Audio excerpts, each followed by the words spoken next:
はい、山佐株式会社所属ののびです。よろしくお願いします。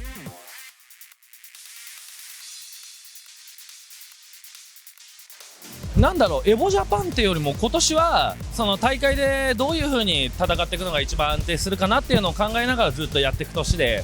結構1月らへんの大会はいい感じに勝ててたんで、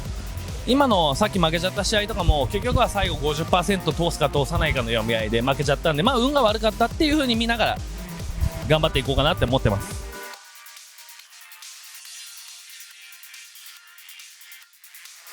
いや、ぶっちゃけ僕がいたプール結構やばいプールなんですよ。もうあそこいつも決勝とかベスト8らへんで当たるメンバーがいたんで、もう誰でも正直いいです。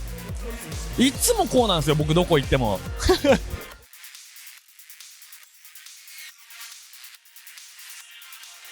なんか鉄拳ってやっぱりバージョンが変わったり柵が変わるごとに絶対何か新しい要素はつけるっていうのは間違いないなとは思ってるんですけど、なんだろう、もう要素が結構増えてきて、若干これ以上ネタないんじゃないかなって正直思ってるんですよ。はい、なんでなんか今まであったものをもっといい感じに調整してもらえた方が楽しんでやれるのかなっていう印象はあります。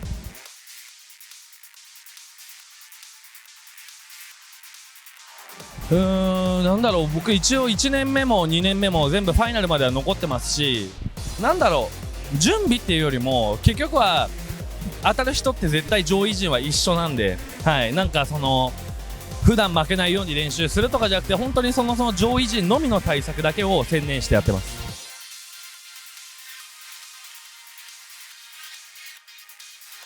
なんか去年の10月9月ぐらいから e スポーツで鉄拳がすごい取り上げられるようになって、で僕個人もすごい嬉しいんですけど、若干怖い部分もあって、あまりにもブームになりすぎてて一気に熱冷めたらどうなっちゃうんだろうとかっていうのも正直あるし、だから今このブームに乗ってる中でいろいろメディアとかにいっぱい出れて、世間体的にも鉄拳っていうものの認知度を上げられるようにっていうのを心がけてやってます。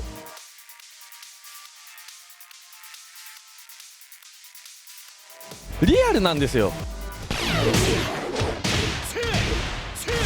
僕別に他芸のことはなんか悪く言うつもりないんですけど、波動拳とかあるじゃないですか、やっぱりとか投げ物出したりとか、今鉄拳も号機が入ってきてそういう投げ物とかもあるんですけど、基本的にはリアルファイトみたいな感じなのがすごい好きなんですよ。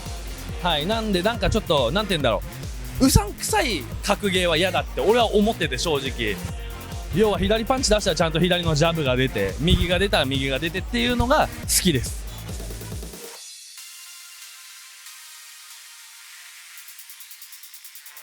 一番対戦してて好きなキャラ、三島とやるのはやっぱり楽しいです。その主人公キャラクターは相手の技術によって強さが全然違うんで、本当にうまい三島使いとやるとすごい楽しいですし、逆に嫌いなキャラっていうよりもやっぱり日本のプレイヤーってキャラの偏りがすごいんですよ。弱いキャラは使わないっていう人がすごい多いんで、その弱キャラがあんまり対策できてない部分が強いんで、そこはやりたくないです。うわ、なんだよこいつ、それも全一らしいじゃん、無理だよっていう感じなんですよ、いつも。はい、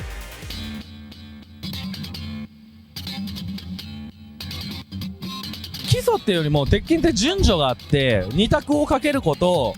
ターンを守る、要はフレームをちょっとずつ覚えていくことで、コンボはそもそも完璧にすること、プラスそっからじゃあそれ3つだけやれば勝てるのかって言ったら勝てなくて、そっから先例えばここの台に行きたいんだったら横移動を覚えないといけない、ここの台に行きたいんだったらキャラクター対策をしないといけないみたいに順序がすごいいっぱいあって、基礎が1年でできたって思ってる人も多分そこができてないのが結果になってます、正直。はい、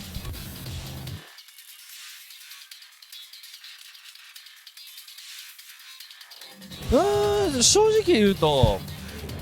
スティーブは今作すげえ強いんですよ。でもともと僕ってタグ2とか昔からスティーブは結構メイン級にやってて、ドラグノフより強いみたいなことも若干言われてるぐらいの僕の持ちキャラだったんで、純粋に強くなってプラス楽しくて今スティーブがっていうのも込みで大会で使ってます。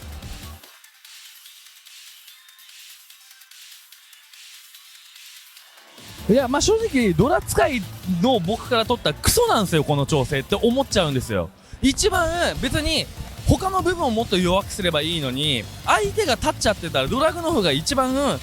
押さなきゃいけない部分がなくなってて、あ、こんな個性ねえキャラになっちゃったんだなっていうのは正直思います。強制的に読み合いに持っていけるものが、要は相手が有利になっちゃってて、若干不利な読み合いを毎回しなきゃいけなくなってるのが、すげえ正直つまんないです。いや、まあいいや、こいつ運営がこうすんだったら俺もこうしようっていう感じでスティーブ使ってます。はい。もう従うしかないんで。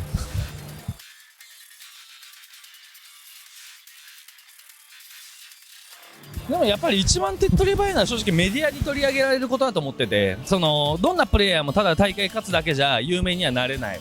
でもその有名になるためには、例えば僕今こういう風にインタビューとかも受けますし、テレビの仕事とかも来た時は全力でやりますし、いろんな仕事も全力でこなしながら結果を残すだけじゃなくて、そのいろんなメディアの部分に出た時に必ず爪痕残さないとダメなんじゃないかなって俺は正直思ってます。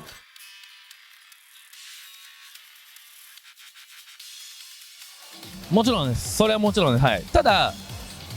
何年も何年もずっと考えてて、鉄拳をがっつりやんなきゃいけない年、メディアでどんどん露出しなきゃいけない年とかっていうのは決めてます。はい。ありがとうございました。ありがとうございました。